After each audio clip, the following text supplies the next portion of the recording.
Emergency या सिनेमाच्या special show करता मी या ठिकाणी आलो होतो। इमर्जन्सीच्या काळामध्ये या देशामध्ये जो काळा इतिहास घडला तो अतिशय प्रभावीपणे या सिनेमात मांडण्यात आलेला आहे। स्वर्गीय श्रीमती इंदिराजी यांच्या जीवनातल्या चांगल्या घटना देखील याच्यामध्ये मांडण्यात आलेल्या आहेत आणि कंगनाजींनी इंदिराजींचं जे कॅरेक्टर आहे हे अत्यंत प्रभावीपणे या सिनेमामध्ये मांडलेलं आहे।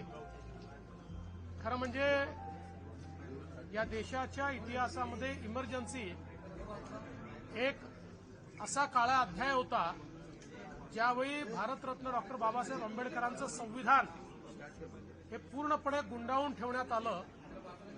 सामान्य माणसाचे मौलिक अधिकार हे संपवण्यात आले आणि त्यावेळी ज्या प्रकारचे एक्सेसेस झाले त्याचं एक चित्रण देखील याच्यामध्ये पाहायला मिळतं।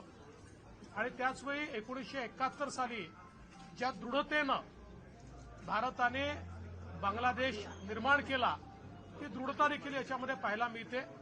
मला असं वाटतं की एक ऐतिहासिक घटनांचा मागोवा यामध्ये आपल्याला निश्चितपणे पाहायला मिळतो आणि ज्याला आपण एका नेत्याचा प्रवास हा देखील त्याच्यामध्ये आपल्याला पाहायला मिळतो। मला असं वाटतं की कंगनाजींचं मी त्यांनी जे अतिशय प्रभावीपणे इंदिराजींचं कॅरेक्टर उभं केलं आहे त्याबद्दल त्यांचं अभिनंदन करतो। सर, हिंदी में जानना चाहेंगे आज इमरजेंसी इस फिल्म का स्पेशल शो मैंने देखा।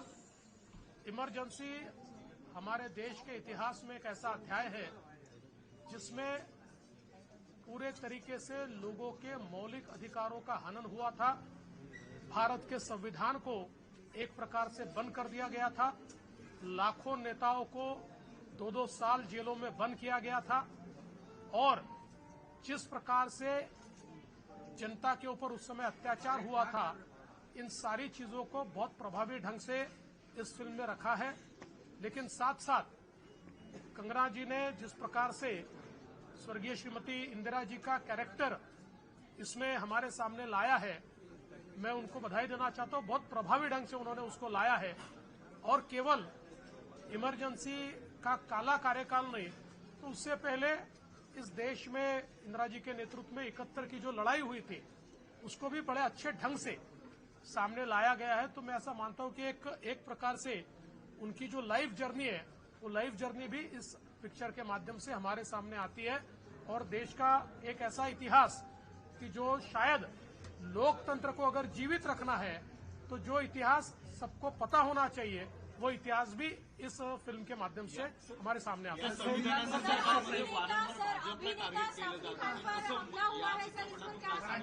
ऐसा आहे की या सिनेमातनं लोकांना हे लक्षात येईल कारण ज्यावेळेस इमर्जन्सी लागली माझे वडील 2 वर्ष इमर्जन्सी जेलमध्ये होते। मी फार लहान होतो 5-6 वर्षाचा होतो पण आमच्या नंतरच्या पिढीला इमर्जन्सी काय माहिती नाही। त्यामुळे आज काँग्रेस जे संविधान घेऊन नाचताय आणि नाचलंच पाहिजे कारण आमचं संविधान नाचण्यासारखंच आहे। इतकं मोठं संविधान महान संविधान आमचं आहे पण त्याच काँग्रेसने त्याच संविधानाची हत्या करून या देशाला एक बंदीशाळा केलं होतं। हे देखील हा इतिहास देखील आता सर्वांपर्यंत पोहोचला। सर, अभिनेता सैफ खान पर हमला हुआ है, सर क्या कहना चाहेंगे, कार्रवाई कहां तक पहुंची है इसे लेकर? कि इसके बारे में पुलिस ने आपको सारी जानकारी दी हुई है। ये किस प्रकार का हमला है, इसके पीछे क्या है, किस प्रकार की मंशा से ये हुआ, ये सारी चीजें आपके सामने आ चुकी हैं। पोलिसांनी त्या संदर्भातली सगळी माहिती आपल्याला दिलेली आहे। याच्या पाठीमागे कशा प्रकारचा मोटिव्ह असू शकतो हे देखील आपल्याला त्यांनी सांगितलेलं आहे। कुठून ते आले हे देखील सांगितलेलं आहे। याच्यात पूर्ण कारवाई चालली आहे।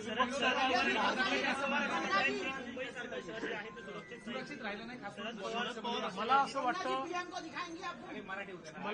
असं वाटतं की देशातल्या मेगा सिटीमध्ये सर्वात सुरक्षित मुंबई आहे। हे खरं आहे की कधी कधी काही घटना घडतात त्याला गंभीरतेने देखील घेतलं पाहिजे पण केवळ त्या घटनांमुळे मुंबई असुरक्षित आहे असं म्हणणं हे याकरता योग्य होणार नाही की याने मुंबईची प्रतिमा देखील खराब होते। पण ते अधिक सुरक्षित राहिलं पाहिजे या दृष्टीनं निश्चित सरकार प्रयत्न करेल.